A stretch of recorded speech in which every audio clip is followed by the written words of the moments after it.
Alright YouTube, happy Labor Day. So September sketchbook tour part 1, but it'll be fused with a movie review, unscripted movie review of Harry Potter Order and the Phoenix. So I'll sort of fluctuate back and forth between the drawings and the movie review. So I'll start with a little gist of the movie. So I remember when I was younger, this was probably my least favorite. I still liked it, but it was the one that stood out to me the least of most of the Harry Potter movies, I think. And I think part of a reason for why I didn't quite love this movie as much as I do now, now that I've matured as a person, is probably because one of the characters known as Dolores Umbridge, who's a just despicable teacher. She's an industry plant from the Ministry of Magic, which does not believe Harry Potter's story about Voldemort returning, which is 100% true. And Robert Pattinson was in the previous one, the fourth Harry Potter movie, which is my personal favorite, but now Order of the Phoenix is my second favorite. And I was also reading a little bit of a review that said part of why this book and movie is just so incredible is because of Dumbledore's arc, where we hear so many stories about him and what a great wizard he is, as he's the pretty much principal of, well, the Harry Potter equivalent of a principal of a huge school. So like a really huge school, by the way. So it's definitely cool to see Dumbledore in this movie, especially towards the end when he was fighting Lord Voldemort, who has returned. And it was interesting to see him in bits and pieces and sort of shades in Harry Potter's dreams and nightmares. So that's the gist of this movie. For now, I'll go into some art, which this character I thought was a Star Wars character that would look kind of has a Harry Potter-like look, with sort of these eyes I gave her, which were kind of symbolic of the Force.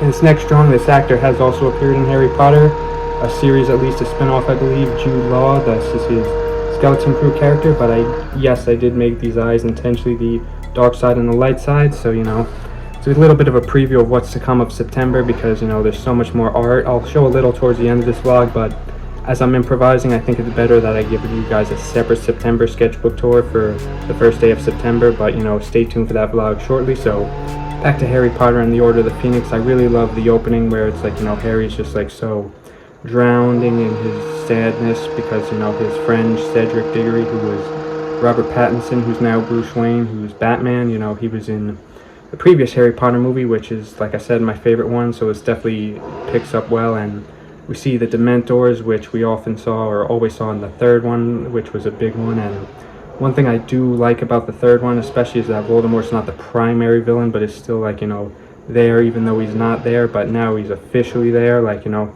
Harry Potter and Goblet of Fire was he had a feeling he was coming back. He was in the stages of coming back, and now he's officially back. And what I like about this series is how well it's paced and put together, whether it's the books and the movies and the HBO series, which is upcoming, which I do have some notes on what I think the HBO series could do for Order of the Phoenix. My one small gripe with this movie, and it does make complete sense with the next movie that comes in the franchise, is that I feel like we didn't see quite enough Draco Malfoy in this movie, because we did see him aiding Umbridge, which is probably just because he hates Harry. I doubt he's really, a fan of Umbridge, but I don't know. We could also see that explored a little bit more in the HBO series, thinking about it. And I'd like the new romance of Harry and Cho Chang, as this is the first kiss scene in a Harry Potter movie live action.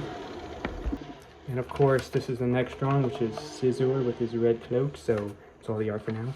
But we also see the character Luna Lovegood, who's really funny and quirky and an interesting character nonetheless. And the other characters that didn't shine quite as much in the previous movies get a good chance to shine, such as Neville Longbottom, who was really cool. And we now see his parents were murdered by Bellatrix Lestrange, who's a psychotic character, but also very attractive in my opinion. And I like the role of Sirius Black in this movie, as he's a lot more of a father figure to Harry now than he was in the fourth one, because third one set him up. We learned he wasn't the traitor, he wasn't the killer, but his traitor killer is still out there, the real traitor killer, which I'll talk about in the next Harry Potter review I do.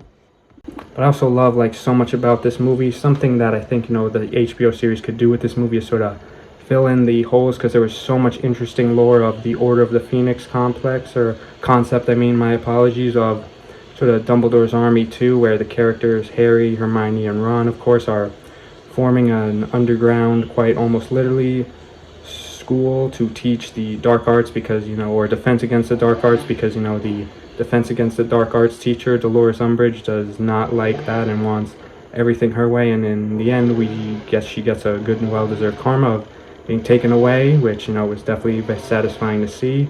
I did see in the movie when I rewatched this after seeing it today that she was part of the hearing and wanted to convict Harry, which made perfect sense. And I remember that scene precisely in the book, because although it's been a while since I read the books, I remember when I was like 10 or 11 or 12, however old I was when I first read the book. I think that was the first book that I read 100-page straight up, so that's definitely a fond memory of mine. So going back to what I was saying about, the HBO series could maybe include Malfoy a little more in this movie. So I understand why he wasn't in this that much, because the next movie he's almost the main character behind Harry, which I really enjoyed seeing, but that's a story for the next vlog, so, or the next Harry Potter review I do, because I'll be making plenty of vlogs in between then, don't worry. So overall, second favorite Harry Potter movie so far. Can't wait to watch the rest of this series. Fourth one's still my favorite. Stay tuned for more soon, guys. Goodbye.